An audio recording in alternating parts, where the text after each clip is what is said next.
Salut à toi jeune entrepreneur, entrepreneuse, j'espère que tu vas bien et je te souhaite la bienvenue sur cette vidéo. Je vais te présenter la clé à mon sens d'un business à succès en me basant sur le cas d'une entreprise.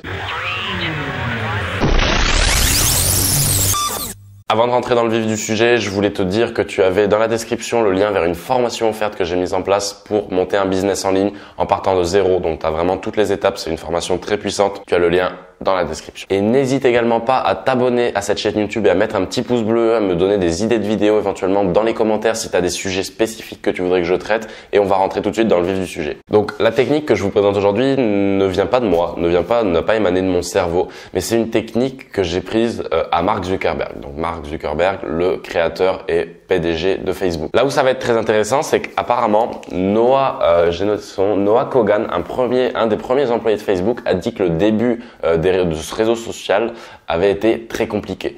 Avait été très compliqué dans le sens où ça n'avait pas pris directement, parce que voilà, remettez tout ça dans le contexte. Imaginez, je sais pas exactement, en plus honte à moi quand est-ce que Facebook a été créé, mais imaginez à la date de création de Facebook, largement il y a plus de 10 ans. Donc les gens étaient très réfractaires à cette idée d'être sur un réseau social où tout le monde pouvait nous trouver. Donc forcément, le temps que l'idée prenne, le temps que les gens s'habituent à ce nouveau concept, les débuts ont été très chaotiques. Et il y avait beaucoup d'opportunités. Il y avait plein de choses à faire. Ils avaient envie de tester tout un tas de choses. Mais le souci, c'est que voilà, à un moment, en voulant tout tester, on est nulle part. Et le problème était donc qu'il fallait trouver des priorités. Il fallait savoir définir les priorités au sein de Facebook. Comment on allait pouvoir faire avancer l'entreprise au mieux sans se perdre dans des choses inutiles et dans des tâches inutiles qui allaient nous prendre de l'argent, du temps, de l'énergie, une masse salariale. Donc voilà, fallait vraiment trouver ses priorités pour pouvoir avancer. Donc Zuckerberg a dit un jour qu'il fallait choisir un objectif chiffré et se concentrer dessus à l'exclusion de tout le reste. Donc cette réponse me fascine par sa simplicité. Pourquoi? Parce que à partir de là, ça devient très facile de choisir ce qu'il faut faire en premier, de choisir ses priorités. Pourquoi? En l'occurrence, Facebook, ce nombre chiffré qu'il voulait chaque jour faire augmenter, c'était le nombre d'utilisateurs actifs. À partir de là, imaginez, un employé demande à Marc: salut Marc, j'ai une nouvelle idée, on pourrait faire en sorte de mettre un lien d'affiliation ici pour que quand les utilisateurs cliquent là-dessus, finalement ils arrivent sur cette page qui nous fait gagner une commission. Marc répond: est-ce que ça va nous permettre d'avoir plus d'utilisateurs actifs chaque jour? Non, pas forcément. Alors non. Voilà, tout simplement, on ne fait pas cette tâche. Si ça ne n'aide pas à définir ce chiffre en priorité, on ne fait pas cette tâche. Donc vraiment, la beauté de cette idée, c'est qu'il devient facile de prendre des décisions. Si ça nous aide dans notre objectif, dans le chiffre qu'on a défini, dans le chiffre qu'on veut faire augmenter chaque jour, alors oui, on le fait. Si ça ne nous aide pas, si ça ne participe pas directement à l'évolution de ce chiffre, on ne le fait pas. Donc à partir de là, toutes les décisions deviennent faciles entre guillemets. Donc c'est là où ça va vraiment vous faciliter et vous faire gagner beaucoup de temps, et même vis-à-vis de vos employés, ils sauront plus ce qu'ils vont pouvoir faire et ne pas faire. Et aujourd'hui, tu dois comprendre que si tu lances un business, tu dois faire attention à ce chiffre. Tu dois appliquer cette technique à ton business. Tu dois trouver ton chiffre que tu veux faire évoluer chaque jour.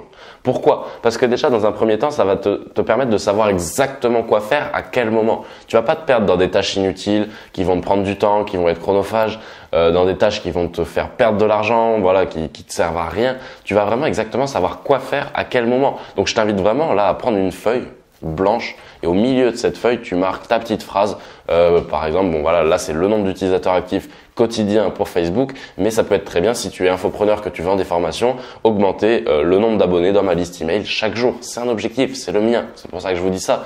C'est qu'au niveau infoprenariat, c'est mon objectif. Au niveau agence, après, il est différent parce que forcément, on n'est pas sur les mêmes thématiques. Mais au niveau business en ligne, mon objectif, c'est avoir de nouveaux abonnés dans ma liste email tous les jours. Et tous les jours, l'objectif, c'est d'en avoir de plus en plus. Au début, j'en avais peut-être un tous les 2 jours. Après, j'en ai eu un tous les jours, 2 tous les jours, 3, 4, 5. Et l'objectif, c'est d'en avoir toujours plus.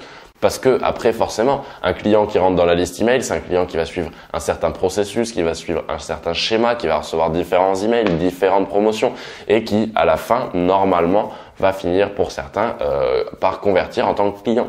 Donc, il y a vraiment un parcours client, mais la base de ce parcours, pour pouvoir lancer le début de la course, en quelque sorte, ça va être d'avoir un abonné dans la liste email. Donc vous devez appliquer cet objectif parce que vous savez exactement au moins qu'est-ce que vous allez devoir faire à quel moment. Ce qui va être également intéressant, c'est que vous allez pouvoir mesurer votre progrès de façon claire et ignorer tous les indicateurs qui ne servent à rien, qui sont superficiels. Parce qu'encore aujourd'hui, regardez, si je lance des publicités dans le but d'avoir par exemple des inscriptions pour un produit gratuit que j'ai fait, évidemment en échange du produit gratuit, je demande l'email. Et en demandant l'email, c'est un prospect. Donc moi, après, au niveau de ma plateforme publicitaire, je vois mes statistiques des publicités et je peux regarder mon coût par prospect ou le nombre de prospects pour tant d'euros investis. Je m'en fous du nombre d'impressions, du coût par clic. Si le coût par prospect est bas mais que le coût par clic est haut, c'est pas grave. Moi, je m'y retrouve aussi. Donc, ça me permet d'avoir à surveiller qu'un seul indicateur et de pas être complètement dépassé, complètement submergé par tout un tas d'autres indicateurs qui des fois nous donnent l'impression qu'ils sont importants alors que ça ne l'est pas. Par exemple, j'ai la pire idée, le pire indicateur que j'ai en tête, c'est l'indice de pertinence Facebook. Certes, ça fait toujours plaisir d'avoir un indice de 10, mais ça sert à rien. J'ai des pubs, moi les pubs les plus rentables pour des clients, elles étaient à 5 d'indice de pertinence. Pourquoi? Parce que je sais pas exactement sur quelle base, sur quelle statistique il se base. Pour faire ça, sur quel comportement il se base pour te donner l'indice de pertinence, mais toujours est-il que c'est un indicateur de merde, excuse-moi de le dire comme ça, mais réellement. Donc ça va te permettre de te concentrer vraiment sur un indicateur, encore une fois. Et de plus, vous allez avoir la liberté d'esprit de surveiller chaque jour qu'un chiffre. Pourquoi? Parce que comme je vous l'ai dit, voilà, si vous commencez à vous amuser à surveiller chaque chiffre, à interpréter tous ces chiffres, à les mettre en relation, à dire putain mais là il y a une contradiction avec ici, c'est pas normal, c'est pas logique. Non, vous en avez qu'un. Si votre objectif c'est d'avoir plus de prospects dans votre liste email, vous regardez votre coût par prospect, c'est tout. Et si votre coût par prospect il est trop haut, au-dessus de ce que vous avez défini, bon ça voilà, après il faut bien le lancer, il faut déjà lancer des pubs pour savoir à peu près à combien on se situe, mais vous devez regarder qu'un seul indicateur et ça va vous libérer du temps, de l'énergie, ça va vous permettre également d'être tranquille d'esprit aussi. Donc c'est tout bénéfique, tout bénéfique. Franchement, donc appliquez vraiment ça dans votre business, mettez cette petite phrase magique, cet indicateur, ce chiffre que vous voulez faire augmenter chaque jour et vous verrez quand vous allez concentrer toutes vos actions là-dessus, ça va être plus facile. Maintenant, si vous avez des actions qui sont importantes et urgentes, faites-les. Si vous avez des actions qui sont moins importantes, qui peuvent attendre, comme dit Alec Henry, soit vous déléguez, soit vous ne le faites pas, vous les supprimez. Tâche importante, urgente, vous le faites au plus vite, vous ne procrastinez pas. Par exemple, le matin, moi, j'essaye de faire les tâches les plus, on va dire, qui me prennent le plus de tension, d'énergie, de concentration également. Les tâches que j'aime pas faire, parce qu'il y a forcément, il y a forcément des tâches que j'aime pas faire également dans mon business. Et l'après-midi, par contre, ça va être les tâches un petit peu moins urgentes, importantes également, parce que tout ce qui n'est pas important et urgent ou important et pas urgent. Bon, important et pas urgent, je supprime, mais pas important et urgent quand même, ça peut être des petits détails, mais ça, faut déléguer, faut vous libérer du temps. Donc, ça va vous permettre de libérer du temps et votre temps, c'est la denrée la plus précieuse. Le temps, c'est la seule chose qui est vraiment limitée sur cette terre. Et ce chiffre magique, quel chiffre ça peut être pour votre business? Donc, si vous avez par exemple une boutique en e-commerce, ça peut être le nombre de ventes par jour, le taux de rétention sur votre site, le taux de capture sur votre site. Pour X visiteurs, combien de pourcentage vous avez de ces visiteurs qui vous donnent leur email? Ça peut être des chiffres.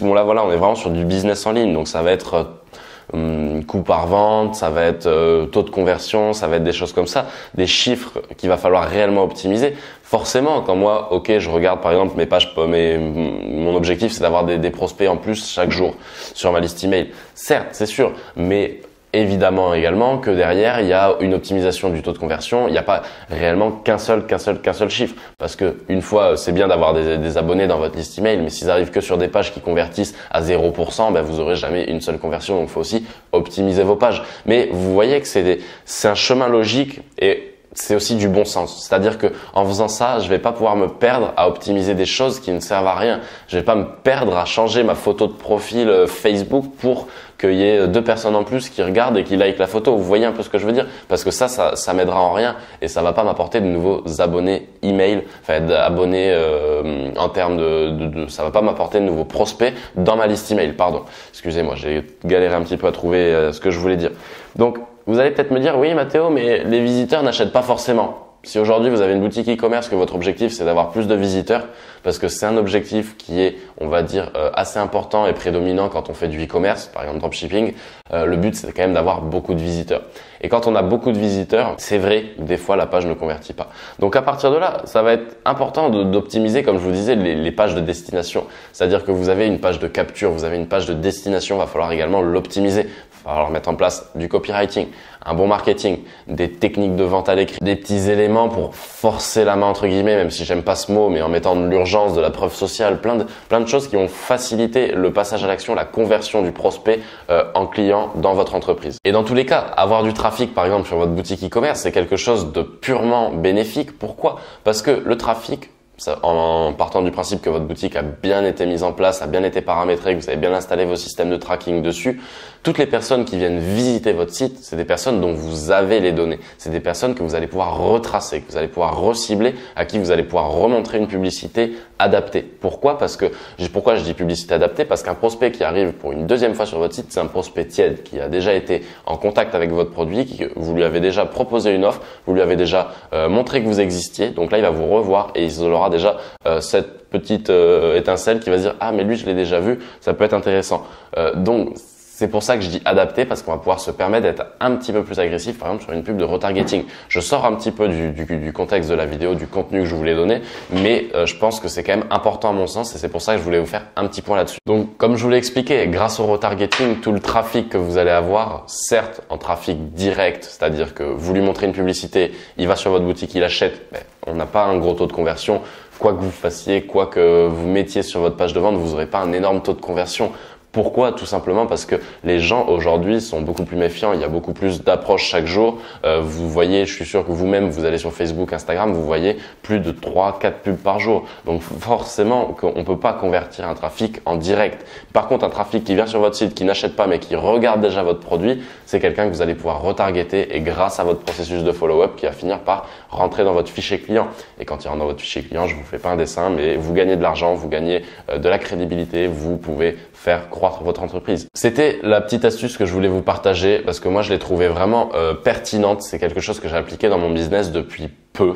Voilà, ce fait de vouloir avoir de nouveaux emails chaque jour. Et c'est vrai que je vois l'évolution dans mon business, c'est-à-dire que même au niveau de la chaîne YouTube, que ce soit au niveau des formations, que ce soit au niveau des coachings, que ce soit au niveau de l'animation de mes réseaux sociaux, je vois un petit peu le changement. Pourquoi? Parce que dans chaque email qui arrive, forcément, dans chaque email que j'envoie aux nouveaux abonnés de mes newsletters, de mes formations gratuites, de choses comme ça, j'envoie dans les emails des liens vers mes vidéos, des liens vers mes réseaux sociaux, vers mes formations, gratuites ou payantes.